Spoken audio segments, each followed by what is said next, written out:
Hola, hola a todos, bienvenidos otra vez acá a un podcast del corazón, un podcast que busca sanar, un podcast que busca que superemos entre todos el dolor y que vivamos un proceso, un podcast que se llama Vivir para Entenderlo. Y este segundo capítulo, como a ustedes se los mencioné mucho tiempo antes, mis dos primeros capítulos iban a ser muy especiales, iban a ser la parte para cerrar el ciclo de mi vida de la sanación, del perdón y de la superación al dolor que espero que también les sirvan a ustedes.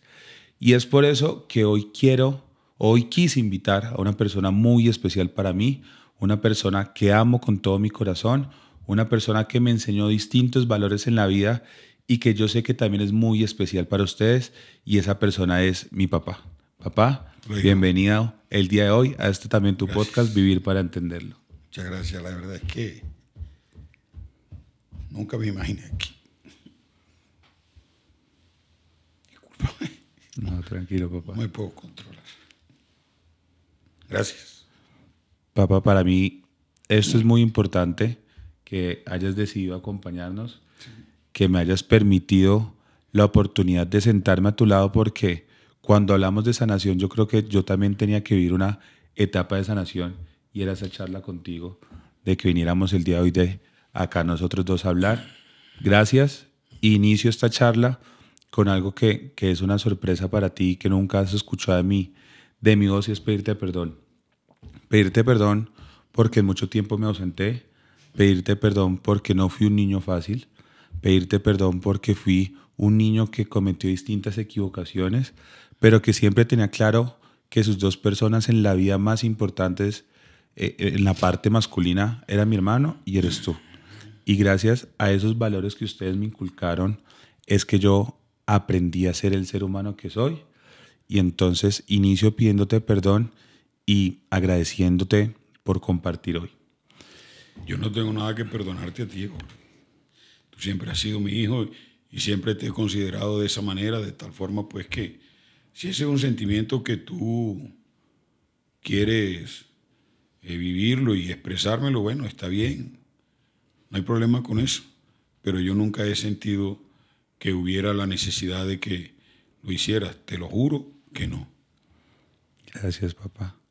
Papá, 14 años cumplimos desde la pérdida de mi hermano, que nos cambió la vida a los tres en distintos sentidos, nos cambió la vida por completo. Así es.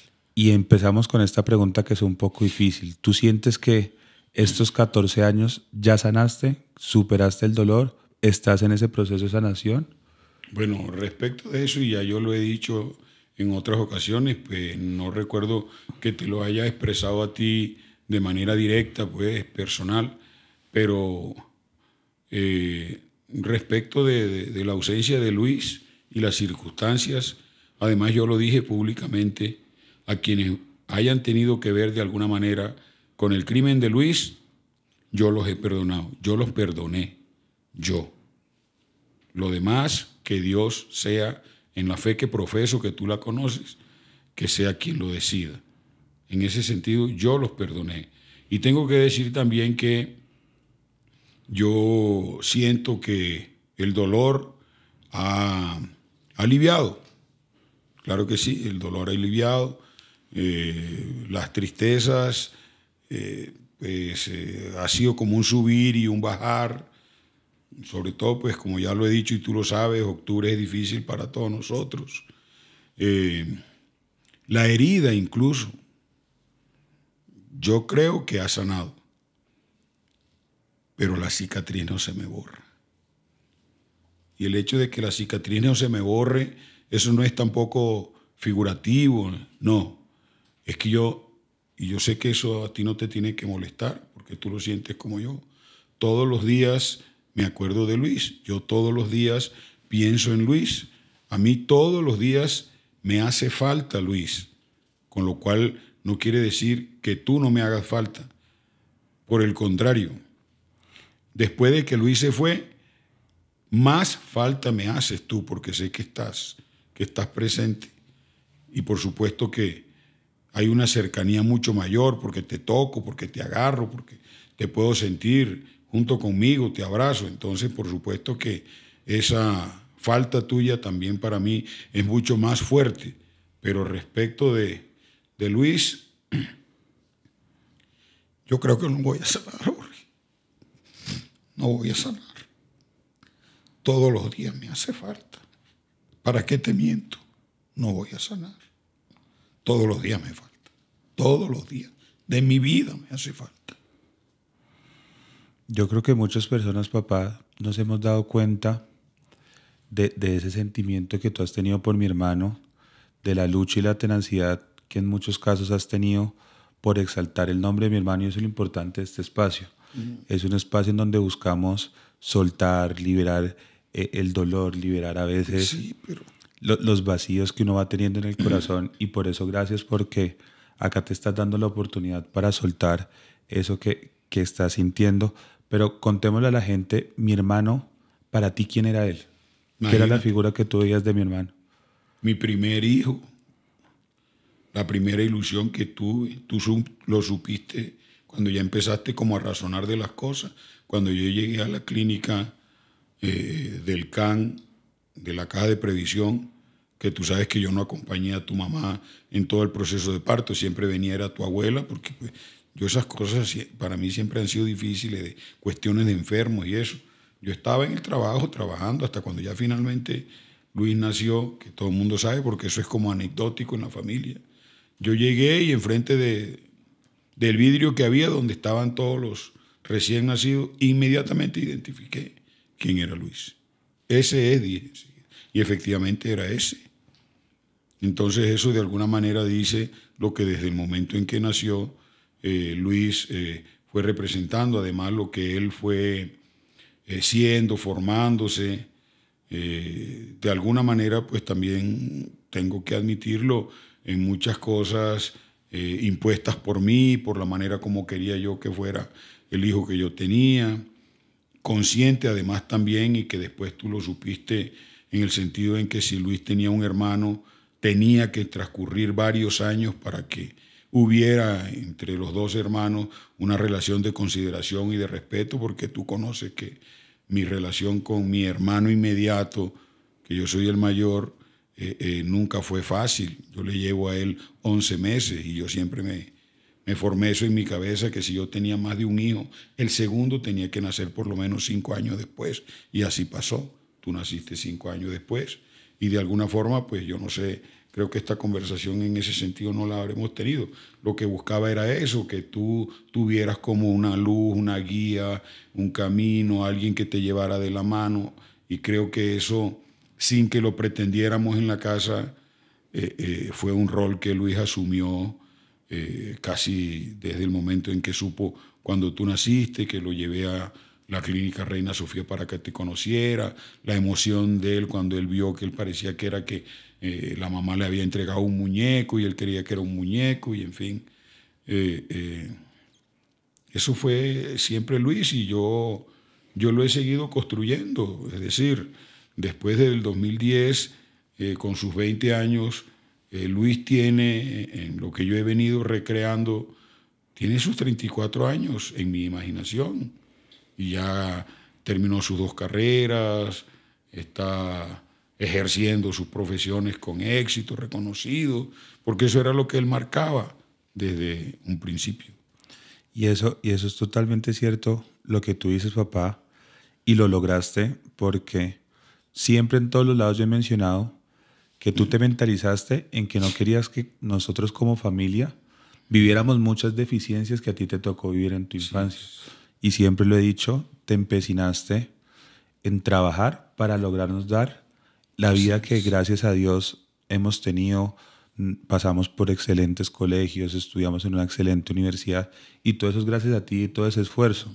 Pero yo creo que antes de que tú empezaras a establecer eso como meta, tú dijiste, va a llegar un punto en donde tengo que trabajar, pero Jorge no lo puedo abandonar, y por eso su hermano mayor lo quiero amoldar para que cumpla esas funciones en las veces. Yo de alguna manera, pues lo que buscaba también en ese sentido era que en algún momento yo también tuviera como un apoyo, porque yo creo que eso no te va a molestar a ti si yo lo digo, que en la casa pues efectivamente la permisiva siempre fue tu mamá, porque eso además es la condición de las mamás. yo eso no lo califico ni de malo ni de bueno, sino que esa era la que tenía que ser la condición. ¿Y por qué esa tenía que ser la condición? Porque yo también asumía de que mis hijos tenían que tener la confianza de llegar con tranquilidad a alguno de los dos. ¿Y cuál era la confianza? Sin que eso generara tampoco ningún temor, ningún miedo, ni ninguna nada, no, sino que se sentían como protegidos era con su mamá y yo eso nunca lo califiqué de nada. Más bien promovía que eso fuera así y que en el caso de lo que tuviera que ver conmigo era como la relación de la solución de los problemas. Hay un problema, hay que resolver el problema. Pues ustedes siempre vieron que si había alguna dificultad, algún problema que resolver, entonces sí, ese era con el papá. Y siempre lo asumieron y llegaron a mí tranquilamente, con confianza, a decírmelos. En ese sentido, pues más bien Luis, que al momento de fallecer pues ya tiene 20 años, tiene como mayor manera o espacio para razonar cosas y siempre las entendí y me las presentaba independientemente, porque eso sí, y tú lo sabes, a Luis no le importaba qué reacción fuera yo a tener. Él a eso nunca le tuvo ningún temor.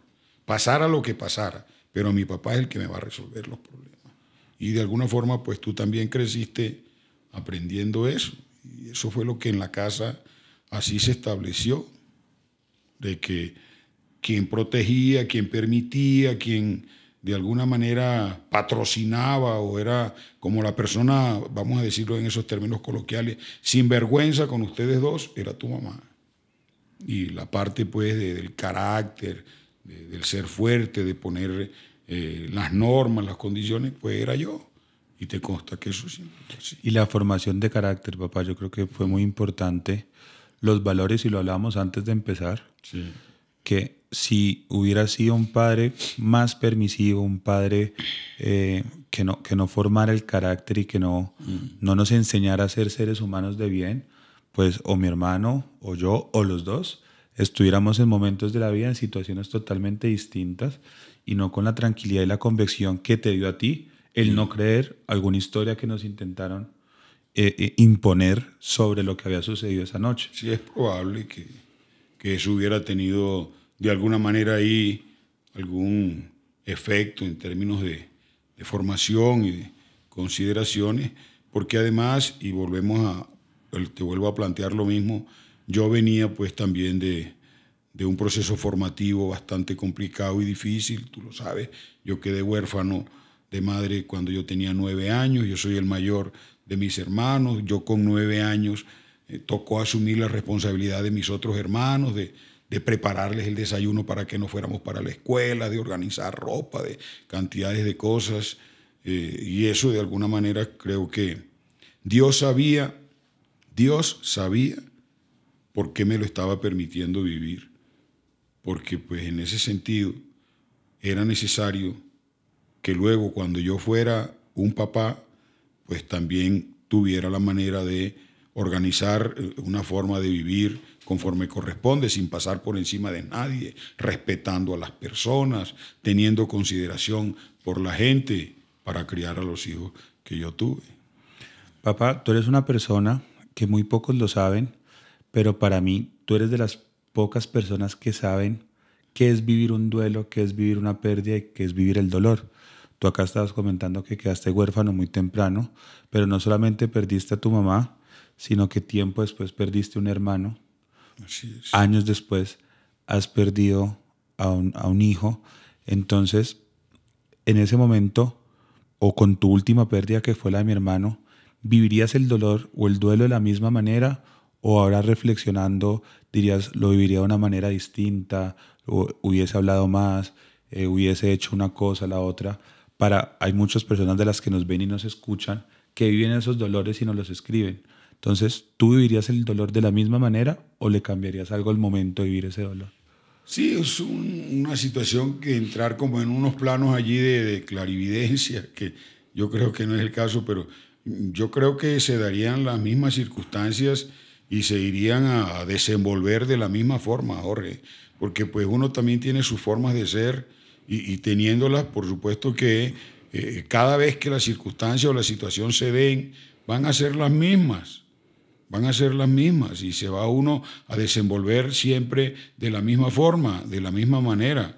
En eso te juro que si las cosas se repitieran, que pues lo que no sé si tendría la fortaleza para volverlas a repetir o a vivir, pero creo que se darían igual y contigo seguiría siendo de la misma forma. En fin, yo no vería la manera de poner a compartir el espacio que tienes tú, por ejemplo, dentro de mí.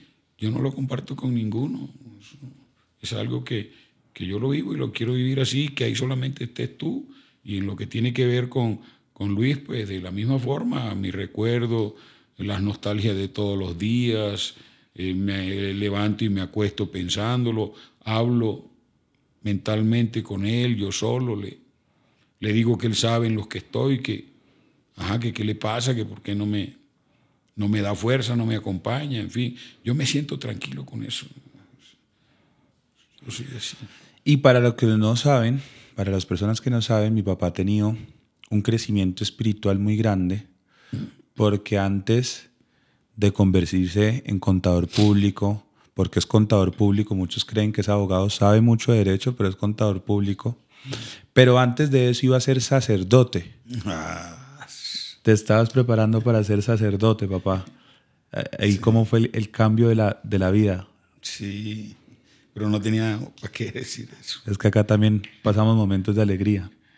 Sí, yo cuando terminé mi bachillerato, yo me fui para el seminario mayor, y estudié 5 años en el seminario. Ahí, en este momento, en Colombia, hay 2 arzobispos que fueron compañeros míos de estudio en el seminario. Pero en mi familia nunca hubo la aceptación de esa decisión mía. Tú lo sabes, mi familia de parte de padre, mi papá, absolutamente toda mi familia de padre es santandereana, es de Bucaramanga. Mi familia de parte de madre, que tú la conoces, absolutamente toda mi familia de parte de madre es de Villanueva. Entonces, cuando yo termino el bachillerato, pues me voy para Bucaramanga. Allá estaban mis tías, todas de parte de padre. Me fui al seminario, entré al seminario, era interno, seminario diocesano.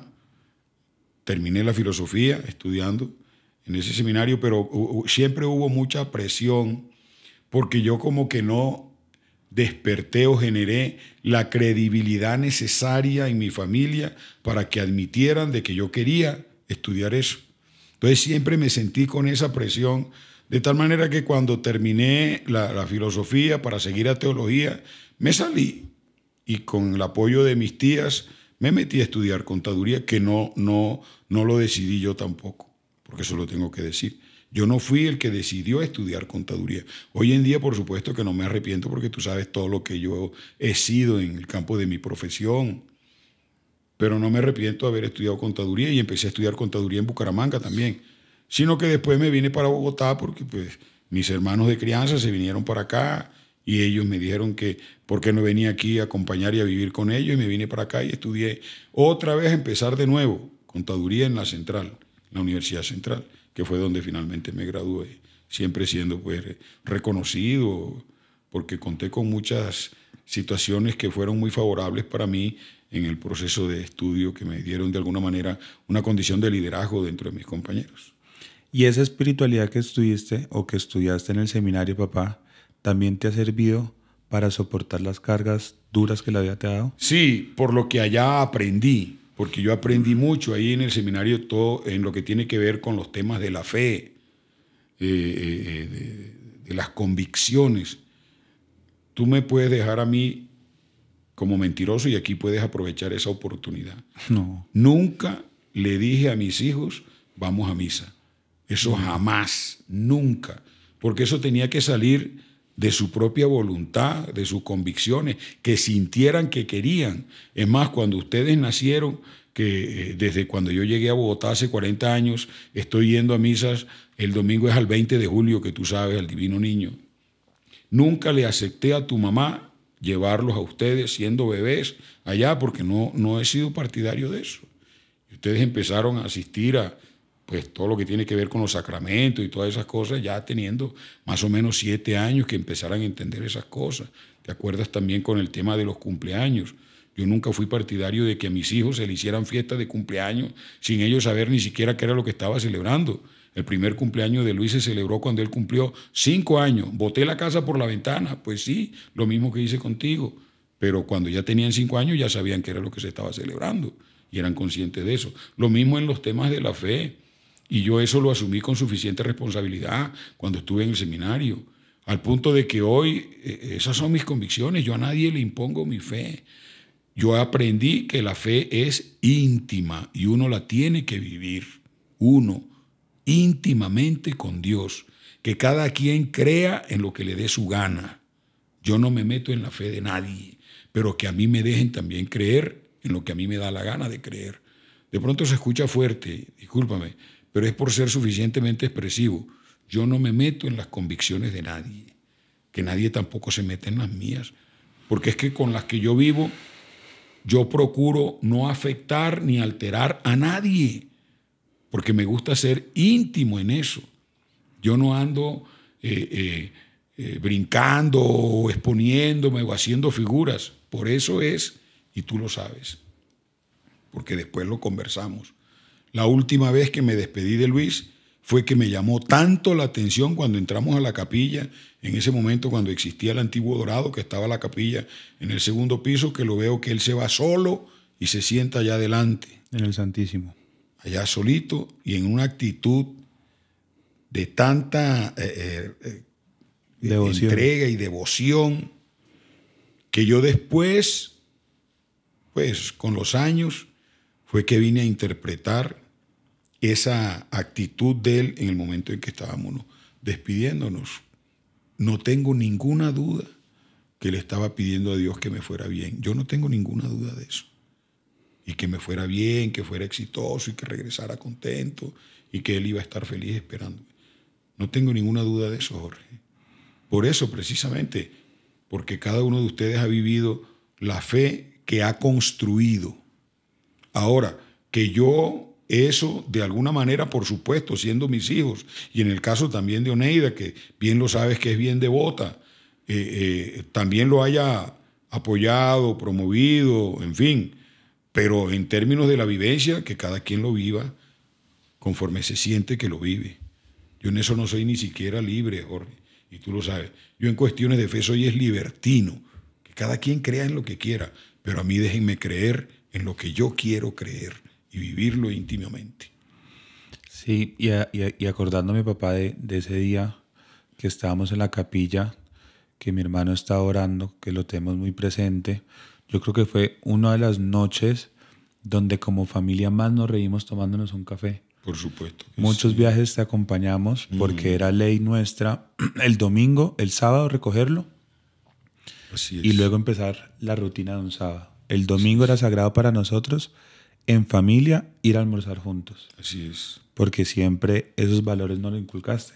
Nunca se almorzó en la casa, nunca. El hecho de respetar la familia de esos momentos, pero acá acordándome, escuchándote, papá, ese momento que compartimos en esa cafetería mientras te tocaba ingresar para volar a Chile, yo creo que si mi hermano se llevó un concepto de familia, se llevó alegría, se llevó felicidad por lo que estaba sucediendo en ese momento. Yo creo que sí, yo he pensado mucho con respecto a eso, Jorge. Sabes que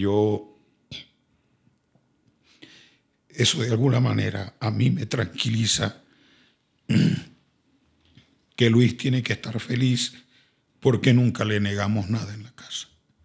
Todo lo que quiso lo tuvo, siempre, todo, siempre que estuviera dentro de las condiciones que vivíamos. Y si no lo podíamos, él no lo lamentaba.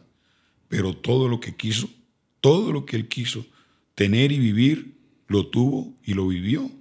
Al punto de que incluso todo lo que quiso tener y vivir, lo tuvo y lo vivió hasta haciéndome trampas a mí, que tú lo sabes. Claro, la universidad. Porque tú sabes que yo quería que él estudiara en la Nacional. Y de un momento a otro me salen diciéndome que Luis pasó en la Universidad de los Andes. ¿Y cómo va a estudiar si él no ha terminado bachillerato? Ahí te la hizo. Entonces, porque eso era su deseo. ¿Y qué dije yo cuando ya se supo en la casa de que había sido admitido en los Andes. ¿Qué más podía hacer yo? Sí. Sino apoyarlo.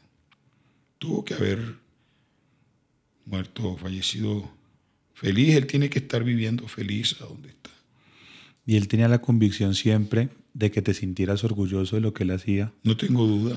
Porque una lucha, no es lucha, un objetivo de vida de mi hermano era que mi papá se sintiera feliz y orgulloso de los logros que él obtenía y por eso se esforzaba más, por eso te trajo la personería, te traía los promedios y las calificaciones, a tal punto que mi papá se acostumbró por pasión a dictarle clases a sus alumnos y ya mi hermano estaba empezando ese proceso de ser docente, como tú. En la Universidad de los Andes, y él era monitor de 2 profesores que eran gringos por el dominio que él tenía del idioma inglés, porque cada semestre él se iba a los Estados Unidos a hacer sus prácticas empresariales y para al mismo tiempo perfeccionar el inglés. Y era porque él me veía a mí los fines de semana viajando, yendo a dictar clases, cómo regresaba yo orgulloso de mis alumnos. Y yo creo que eso lo fue de alguna manera también marcando en términos de los deseos de él, de compartir él también de la misma manera que yo lo hacía el conocimiento.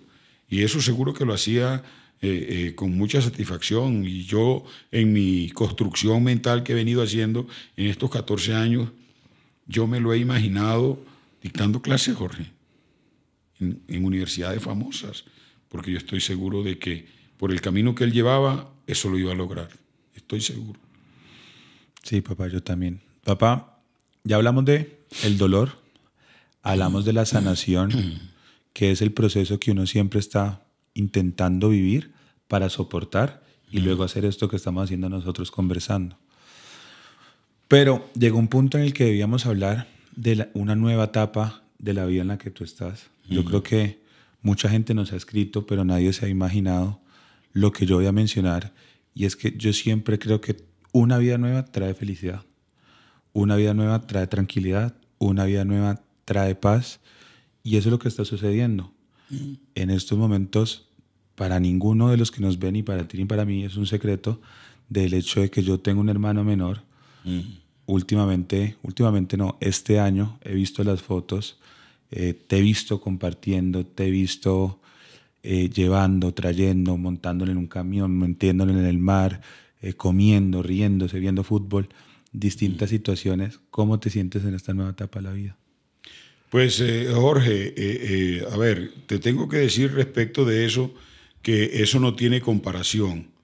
A partir de mi experiencia personal, tengo que decirte que, y tú lo vas a vivir porque estoy seguro que así va a ser cuando tú tengas tus hijos. Cada hijo es distinto. Ningún hijo reemplaza al otro. Y a ti te consta por lo que tú viviste en la casa de que la vida tuya comparada con la vida de Luis, eso no tiene forma de asimilarse. Cada uno fue una persona en sí misma diferente, no solamente, era en la misma forma. Tú bien lo sabes que Luis era una persona reconocida y además estuvo en un solo colegio. Y tú estuviste como en 50. 7. Bueno, quiero decir en muchos. Entonces mira nomás comparar eso, son cuestiones diferentes, en términos incluso hasta de aficiones y de todo. Mira todas las discusiones de ustedes en la casa, porque tú sabes que la afición de Luis era con Peter Manjarrés, la tuya era con Silvestre Dangond, y en fin, era quién era mejor o quién era no sé qué cuando salían los discos, lo que fuera. ¿Ya? Así es también con Jorge Camilo. ¿Tú tienes celos de eso? No, lo que te quiero decir es no, que yo te pregunto. Jamás. Para mí una vida es alegría, para mí una Por vida supuesto. es calma, para mí una vida es vitalidad, para mí una vida es renacer. Y siento que en eso estás tú, renaciendo. Jorge, mira, te lo voy a jurar. Te lo juro. Pero Jorge Camilo no va a quitar ni 1 milímetro del amor que yo te tengo. Yo lo sé. Te lo juro. Yo lo tengo claro y yo te lo repito. Para mí eso es alegría. Ver el semblante que tú cargas, ver las fotos, ver el compartir, eso es alegría. Uno cómo no se va a alegrar de volver a ver a un padre sonreír, de volver a ver a un padre renacer, de volver a ver a un padre viviendo una etapa totalmente distinta. Y por eso quise tocar este tema, porque muchas personas nos escribieron y creen que cada uno tiene un pensamiento totalmente distinto. Es otro hijo. Y la tranquilidad es que tú la tengas en el corazón. Que Dios me dio la oportunidad de tener. Y yo pienso que a partir del nacimiento de Jorge Camilo, pues yo no lo he conversado en ese sentido contigo. Pues sí, yo he sentido de alguna manera como más ganas de seguir viviendo, de atenderlo. Le pido mucho a Dios, te lo digo así en concreto. Mira que yo, desde que nació Jorge Camilo, yo le digo a Dios, permíteme siquiera verlo graduar profesional, ya. Ese día que eso suceda, después de eso dispón de mí. Yo se lo he dicho. Te lo juro que así se lo he dicho. Y espero que Dios me dé esa oportunidad, de la misma manera como he querido ver los éxitos tuyos, tus logros, todas tus realizaciones. En algunas he estado, en otras no he estado, pero en las que no haya estado, de todas maneras siguen siendo para mí de regocijo, de satisfacción. Porque yo te hago una pregunta a ti, ¿cómo hago yo para desconocer que a mí me satisfacen tus éxitos? ¿Cómo lo hago? No se puede. Si es que hay que hacerlo, dime qué tengo que hacer, porque yo no sé. Yo no sé cómo hacerlo. Eso nunca lo he estudiado ni lo he aprendido. Para mí también son felicidad, logros, satisfacciones. Y quiero verte triunfar, y quiero verte exitoso, quiero verte también con tu propia familia. Acuérdate lo que te dije el otro día. Uno tiene que tener son hijos, no nietos. Claro.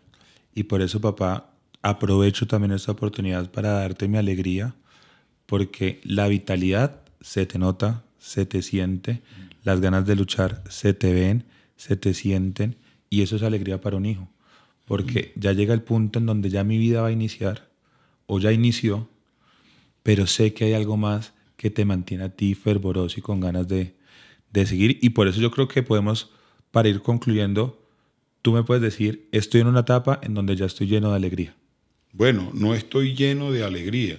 Es decir, siento como un poco más de tranquilidad, mis angustias se han ido apaciguando un poco, es cierto. Y digamos que hay otro motivo para seguir luchando en esta vida, dar satisfacciones, en fin. El hecho de que Jorge Camilo haya nacido, sí, tengo que decirte que me ha transmitido también pues energías que me vitalizan, y pues yo espero también, de la misma manera que lo hice contigo y lo hice con Luis, pues acompañar también su crecimiento. Y lo vas a lograr, papá. Gracias. Ya para cerrar, papá, de nuevo gracias, porque no te imaginas, el hecho de sentarme a dialogar contigo es culminar una etapa de sanación que yo necesitaba para poder empezar a escuchar unas nuevas historias que vamos a tener acá.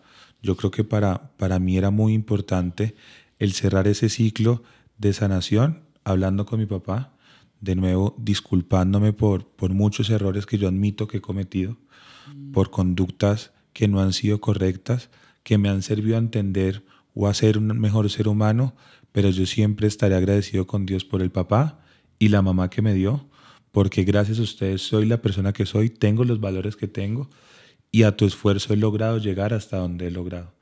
Entonces, por eso para mí era muy importante que tú estuvieras acá y que también te sirviera a ti, para papá, para sanar y cerrar un poquito el dolor, liberándolo, hablando con tu hijo, que era importante. Haré el mayor esfuerzo en eso último, Jorge, pero de todas maneras te voy a hablar figurativamente, que yo siempre seré para ti una puerta que no tiene llave.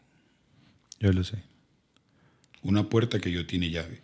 Y que a ti te llevaré siempre, siempre, siempre en mi corazón, sin forma de que puedas salir. Porque en ese caso, esas llaves se perdieron también. Gracias, papá. Para que lo sepas. Y gracias por compartir con toda la comunidad que estamos creando para que las personas sanemos y superemos un poquito el dolor. Bueno, hijo, que Dios te bendiga.